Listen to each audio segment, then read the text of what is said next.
Bapak Ibu Saudara, kita melanjutkan pelajaran kita studi kristalisasi. Suatu studi yang berusaha dalam suatu proses mencari katakanlah benda-benda kristal. Dalam hal ini tema-tema yang utama kita mau coba angkat ya.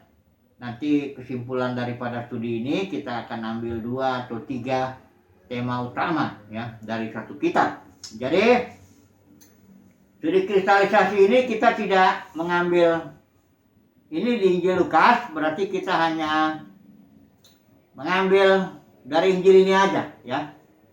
Kita mengangkatkannya. Nah, tema kita kali ini adalah perihal mengikut Yesus. Ini suatu tema yang sebenarnya penting ya. Di dalam perjanjian baru ya tentu ini temanya yang utama juga ya. Tapi kita yang mau melihat di Injil Lukas ini saja ya. Kasus-kasus di mana seseorang atau Yesus sendiri ya yang terkait ya bagaimana tindakan Yesus atau orang banyak atau pengikutnya atau murid-muridnya ya. Nah kita akan melihat itu ya. Yang pertama kita melihat bahwa kepengikutan ini yang poinnya kita lihat ada lapisan ya. Dari antara murid-murid Tuhan masih memilih pengikut yang lebih dekat yang disebutnya rasul 12 orang. Ada murid yang disebut 70. Ada ketika nanti enggak di sini di tulisan Lukas yang lain ada 120 ya. Dan nanti ada juga orang banyak yang mengikut Yesus. Selalu orang banyak ini mengikut walaupun kita sudah tahu motivasinya itu dia cari kesembuhan dan cari roti, tapi Yesus tetap melayani ya. Melayani orang banyak ya. Ini termasuk orang banyak yang mengikut Yesus juga ya. Baru nanti ada grup yang menentang Yesus tentunya ya, bukan pengikut itu berarti ya. Itu adalah mahkamah agama, Sanhedrin ya. Dengan 70 ya imam besar Kayafas dan 70 orang anggotanya ya. Jadi kita melihat dulu ini ada 3 poin ya mengenai bagian-bagian firman Tuhan ini yang berbicara cukup jelas lah mengenai kepengikutan ini. Yang pertama kita melihat di pasal 9 ayat 22 sampai 26. Saya bacakan saja dengan cepat supaya kita punya gambaran dulu ya. Dan Yesus berkata, anak manusia harus menanggung banyak penderitaan dan ditolak oleh tua-tua, imam-imam kepala, dan ahli-ahli Taurat. Lalu dibunuh dan dibangkitkan pada hari ketiga. Katanya kepada mereka semua, setiap orang yang mau mengikut aku, ia harus menyangkal dirinya, memikul salibnya setiap hari, dan mengikut aku. Karena barang siapa mau menyelamatkan nyawanya, ia akan kehilangan nyawanya. Tetapi barang siapa kehilangan nyawanya karena aku, ia akan menyelamatkannya. Apa gunanya seorang memperoleh seluruh dunia, tetapi ia membinasakan atau merugikan dirinya sendiri? Sebab barang siapa malu karena aku dan karena perkataanku, anak manusia juga akan malu karena orang itu. Apabila ia datang kelak dalam kemuliaannya dan dalam kemuliaan Bapa dan malaikat-malaikat kudus. Bapak Saudara, dalam kita menarik pemahaman, konteks itu sangat-sangat perlu sekali ya.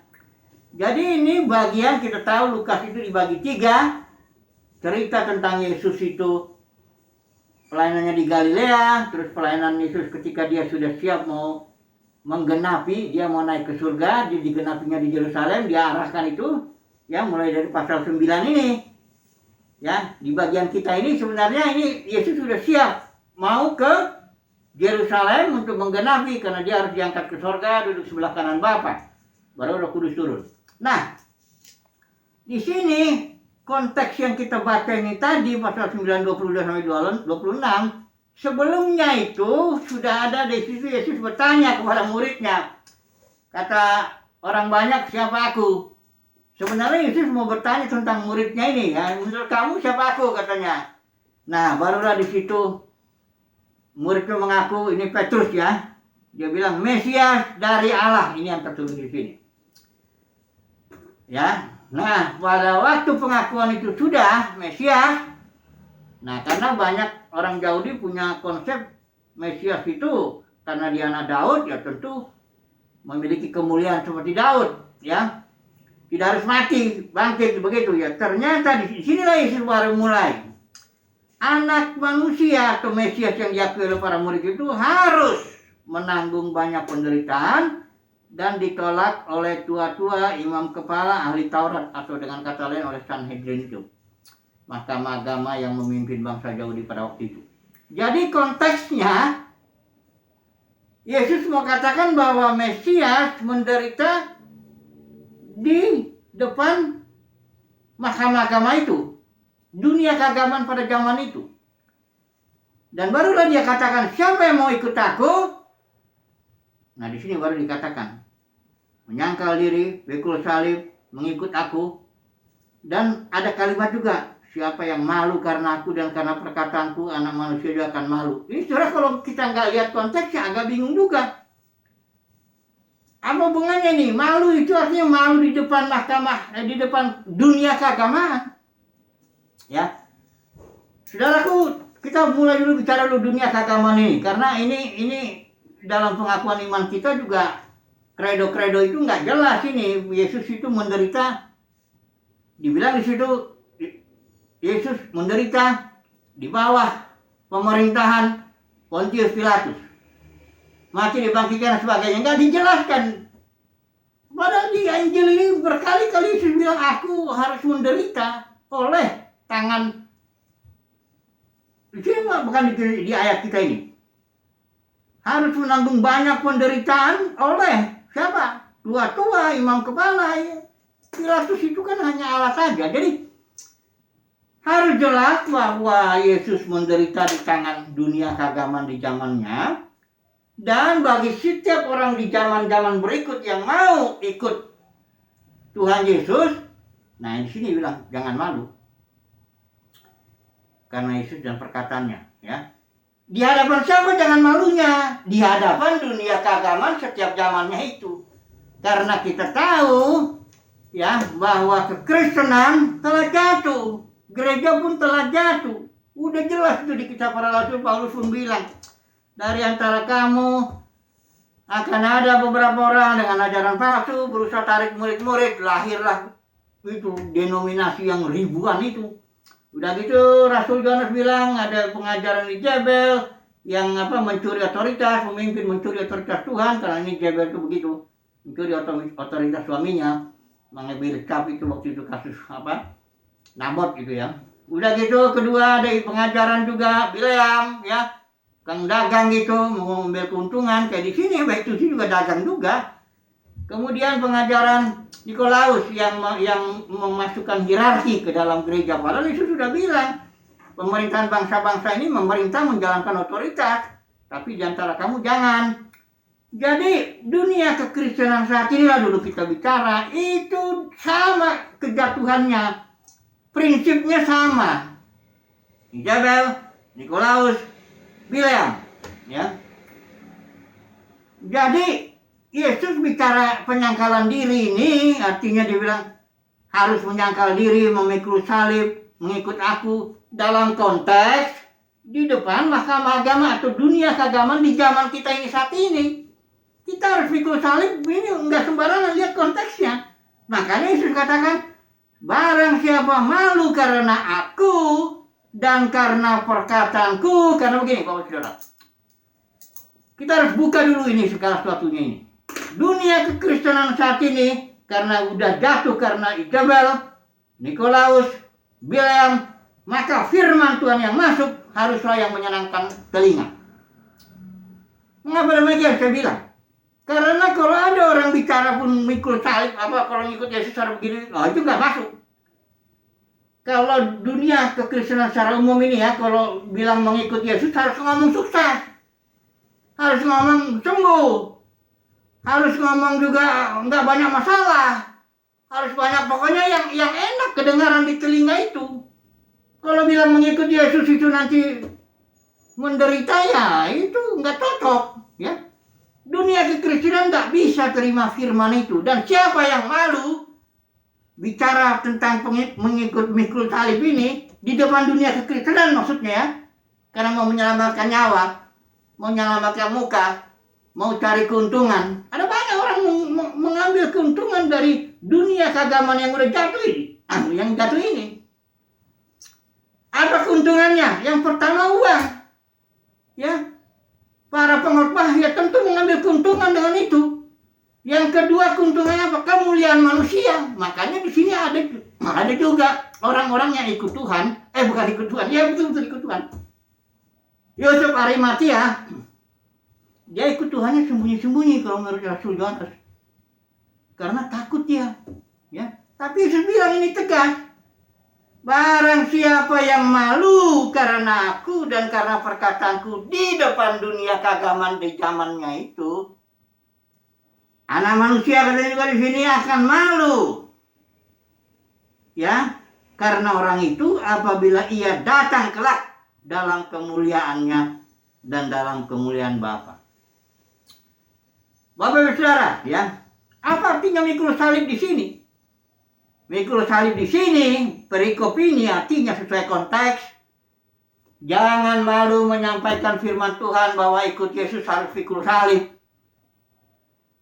Harus menyangkal diri setiap hari di depan dunia keagamaan. Ya, karena dunia keagamaan ini tidak bisa terima itu. Apapun itu namanya dunia keagamaan ini, yang sudah jadi dunia lah ya, nilai-nilainya sama dengan nilai-nilai dunia ini. Makanya para motivator bisa laku dalam dunia keagamaan ini. Kalimat-kalimat yang menguatkan, menyenangkan supaya sukses secara dunia. Oh itu didengarkan. Makanya Rasul Yohanes dalam Injil, dalam suratnya dia bilang, kami berasal dari kepada Elohim. Kalau orang berasal dari Elohim, dia mendengarkan perkataan kami. Kalau enggak, ya enggak. Tapi Rasul Yohanes bilang, mereka berasal dari dunia dan dunia mendengarkan mereka.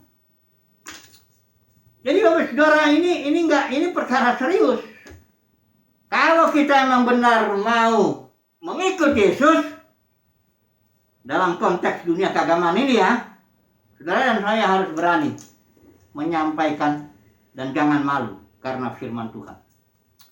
Pastilah ditolak oleh dunia keagamaan itu pasti. Karena Yohanes juga udah bilang itu, Rasul Yohanes ya. Di sini udah malu ya, malu. Malu karena kita ditolak, diterima, enggak diterima, tak dapat kemuliaan manusia, tak dapat pengikut, tidak dapat uang, dan sebagainya. Tapi nanti waktu Tuhan Yesus datang, dia tidak malu akan kita. Ya. Tapi kalau sekarang pun di dunia ini kita malu karena perkataan Tuhan, nanti waktu Tuhan Yesus datang, Tuhan Yesus malu sama kita. Jadi hari ini kita di sini bagian perikop ini, Yesus bilang, kalau mau ikut aku, siaplah. Karena udah Yesus bilang, sebelum dia bilang pikul salib, dia udah bilang dulu, anak manusia ditolak, menderita di tengah-tengah dunia keagamaan. Jadi siapa yang mau ikut aku, ya harus menyangkal dirinya juga. Ya, karena engkau juga nanti, ya kata Yesus, aku mengutus kamu seperti domba ke tengah-tengah serigala. Dunia keagamaan ini serigala ini, karena Paulus bilang, serigala ganas akan masuk ke dalam kawanan itu dan tidak menyayangkan kawanan. Siapa serigala ganas ini? Para pemimpin yang dengan ajaran palsu berusaha menarik murid-murid demi keuntungan para pemimpin ini.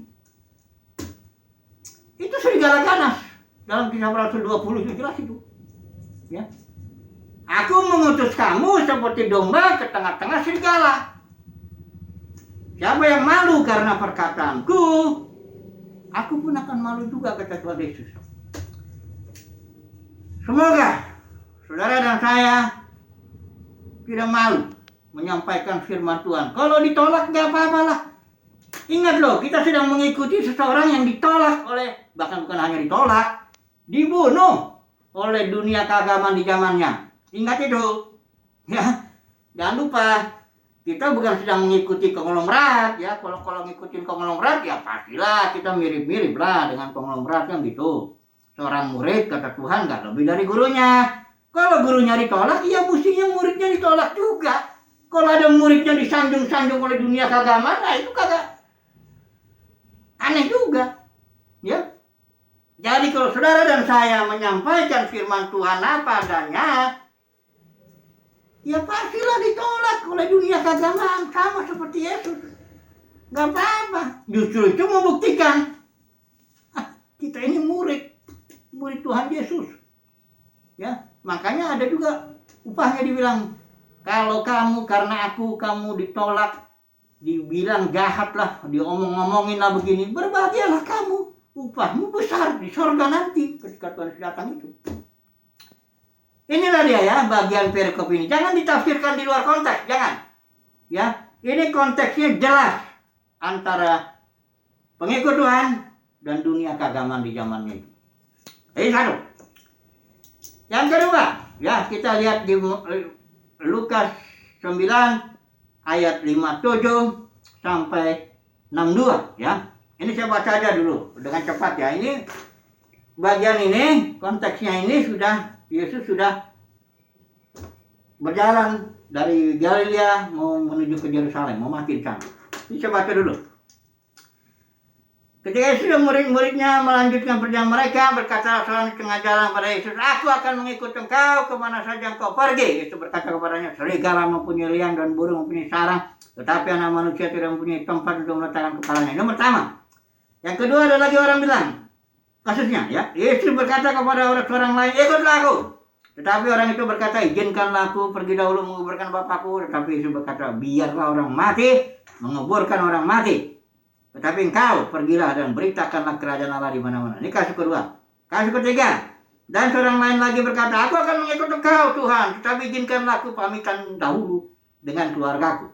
Tetapi Yesus berkata, "Setiap orang yang siap untuk membajak tetapi menoleh ke belakang tidak layak untuk kerajaan Allah." Nah, dari kasus-kasus ini ya kita melihatlah beberapa hal. Yang pertama, kasus pertama, ini kelihatannya Yesus melemahkan orang yang berinisiatif untuk mengikuti dia. Ini ada orang berinisiatif, dia bilang, "Aku akan mengikut kau kemana saja kau pergi." Wah, ini luar biasa ini. Semangat orang ini. Ya, inisiatifnya orang ini untuk ikut Yesus. Tapi Yesus kelihatannya kalau dibilang gini, loh, serigala punya liang, burung punya sarang. Tapi anak manusia tidak punya tempat untuk meletakkan kepalanya. Biasanya kan kalau pemimpin ada orang yang semangat ikut dia akan langsung ya minimal dikasih janji lah ya, kalau kau ikut aku kau akan begini. Ini enggak. Dia bilang, "Aku akan ikut saya kemana saja." Tunggu dulu, kau pikir dulu. Serigala punya liang, burung punya sarang, aku nggak punya tempat meletakkan kepala, bantal gitu. Kok dilemahkan ya? Nah ini nanti kita lihat. Tapi yang kedua, kasus kedua dia bilang, "Ikutlah aku," kata Tuhan Yesus. Tuh. Terus orang ini bilang, "Izinkan aku." Ini pilihan Tuhan ini. Yang satu tadi kasusnya dia yang berinisiatif. Ini yang kedua ini Yesus yang nunduk. "Ikut aku." Tapi orang itu bilang, "Izinkan aku menguburkan dahulu Bapakku." Langsung Yesus bilang, "Udah biarin orang mati, kuburin orang mati. Tapi kamu karena inisiatif dari aku, perintah dari aku, ikut beritakan kerajaan Allah di mana-mana." Ini. Kasus yang ketiga, ini ada juga orang yang mau ikut Yesus, ya. Dia minta pamitan. Yesus bilang setiap orang yang siap membajak, noleh ke belakang gak layak. Jadi dari sini saya melihat, ya, Bapak Saudara. Kelihatan bahwa soal kepengikutan pada Yesus itu adalah soal pilihan Yesus. Perihal mengikut Yesus itu adalah perihal pilihan Yesus. Ya, bukan perihal orang itu yang mau. Karena waktu Yesus melihat murid-muridnya dia pilih 12 orang itu dia yang milih. Yesus sudah bilang, "Bukan kamu yang pilih aku yang pilih kamu." Mengikut Yesus itu bukan soal pilihan seseorang, boleh bebas siapa yang mau ikut Yesus, ayo. Oh enggak. Karena Yesus ini pribadi yang sangat berharga. Dia yang menentukan siapa yang boleh mengikut aku. Ya. Dia bilang juga begini, "Tidak ada seorang pun yang dapat datang kepadaku." Makanya orang-orang yang teriak-teriak, "Aku mau mengikut engkau," itu kayak Petrus bahkan. Dia bilang, "Aku akan mengikut engkau, Tuhan, bersedia mati." Tuhan bilang, kalau itu inisiatifmu, kekuatanmu, Tuhan bilang, sebelum ayam berkokok kedua kali, engkau sudah sangkal aku 3 kali. Artinya, perihal mengikut Yesus adalah soal pilihan Yesus. Soal kasih karunia Bapa itu. Kalau saudara dan saya bisa ikut Yesus sampai saat ini, bernyala-nyala terus ikut Yesus, itu bukan karena kita ya inisiatif kita, bukan. Bukan karena kita memilih mau ikut Yesus, bukan. Ada banyak orang juga memilih begitu, rontok juga di tengah jalan. Tapi kalau saudara dan saya bisa ikut Yesus sampai detik ini, itu adalah karena pilihan Yesus. Itu adalah karena kasih karunia Bapa. Ya. Soal mengikut Yesus ini, karena ini Yesus ini pribadi yang berharga luar biasa. Dia bukan pemimpin yang cari-cari pengikut, bukan. Dia pemimpin yang tunjuk sendiri siapa yang mau ikut aku, yang boleh ikut aku. Ini luar biasa ini ya. Soal kepengikutan ini enggak ini ya. Yang ketiga, baru yang ini dengan cepat ini kita pasal 14 ya. Pasal 14 ayat 25 sampai 35. Ini kita nggak usah baca lah ini karena nanti ini terlalu lama. Ini konteksnya keluarga ini ya. Pasal 14 ayat 25 sampai ke 35. Ini suatu kali banyak orang berduyun-duyun ikut Yesus dalam perjalanannya sambil berpaling. Dia bilang sini, barang siapa yang ikut aku harus dia membenci bapaknya, ibunya, istrinya, anak-anaknya, saudara-saudaranya. Intinya ini artinya dia harus ikut salib itu dalam pengertian harus mengutamakan Yesus. Bahkan dari bapaknya, dari ibunya, dari istrinya, dari anak-anaknya, bahkan dari dirinya sendiri. Dia harus utamakan dulu keinginan Yesus, kehendak Yesus. Ini dalam konteks keluarga di sini ya. Karena biasanya orang itu kalau udah keluarga itu ini. Ya, kita lihat contohnya aja kalau udah banyak kali nanti kalau kita lihat ya, ikut Tuhan itu bisa terjegal hanya oleh belas kasihan kepada keluarga, kepada anggota-anggota terdekat kita. Itu yang disuruh bisa menjegal ya kepengikutan kita akan Yesus. Jadi setiap orang yang mau ikut Yesus harus berani menyangkal perasaan sayangnya, bukan menyangkal dosa, itu bukan. Ini konteksnya perasaan sayang alamiah ya, karena itu bisa menjegal nanti. Karena Tuhan menuntut radikal kalau ikut dia, artinya kalau ikut dia harus ikut kehendaknya. Mau Yesus kemana? Di situ pelayanku katanya. Ini memang ini pemimpin yang bukan sembarangan aja ini Yesus itu ya. Berbahagialah orang yang bisa mengikut Yesus ya. Dia nggak cari-cari pengikut. Nah, dia yang menentukan siapa yang boleh ikut aku, siapa yang tidak. Ini luar biasa. Ya, kesimpulannya langsung ya. Yang pertama ini ya, atau intinya lah, kesimpulannya dalam mengikut Yesus itu adalah soal pilihan daripada Yesus dan soal kasih karunia Bapa. Nggak ditentukan. Memang kita perlu semangat. Tentu orang yang mendapat kasih karunia jadi semangat dia mengikut Yesus. Tapi bukan karena semangatnya maka dia bisa ikut Yesus. Enggak. Dia bisa ikut Yesus karena kasih karunia itu. Paulus bilang, aku bekerja lebih keras daripada banyak orang, tapi bukan aku, kasih karunia. Jadi perihal mengikut Yesus itu adalah 2 hal. Soal pilihan Yesus, kedua soal kasih karunia Bapa. Saudara dan saya, tidak ada bisa kita bangga, oh saya bisa ikut Yesus. Enggak. Memang ada sih lagunya, mengikut Yesus keputusanku. Ya enggak, sebenarnya enggak itu. Mengikut Yesus soal keputusan Yesus dulu, yang milih kita. Dipilih enggak? Kalau dipilih puji Tuhan lah. Kedua dapat kasih karunia untuk menguatkan, untuk menopang kita dalam pemikiran salib ini, dalam penyangkalan diri ini. Kalau nggak ada kasih karunia coba rontok. Orang kayak Petrus pun yang begitu niat, begitu habis-habisan, jatuh dia. Ya. Jadi kesimpulannya, mengikut Yesus adalah pilihan daripada Yesus sendiri. Mengikut Yesus adalah perihal kasih karunia dari Bapa. Kalau saudara dan saya mendapatkan kasih karunia dari Bapa, saudara dan saya dipilih Yesus, puji Tuhan. Tapi kasih karunia itu akan memampukan kita siap untuk dibenci di dunia oleh dunia keagamaan di zaman kita ini. Siap untuk menyangkal diri dalam konteks keluarga itu juga. Ya. Puji Tuhan lah, ini tema perihal mengikut Yesus itu dengan kesimpulan adalah soal pilihan Tuhan dan soal kasih karunia Tuhan. Puji Tuhan, haleluya, amin.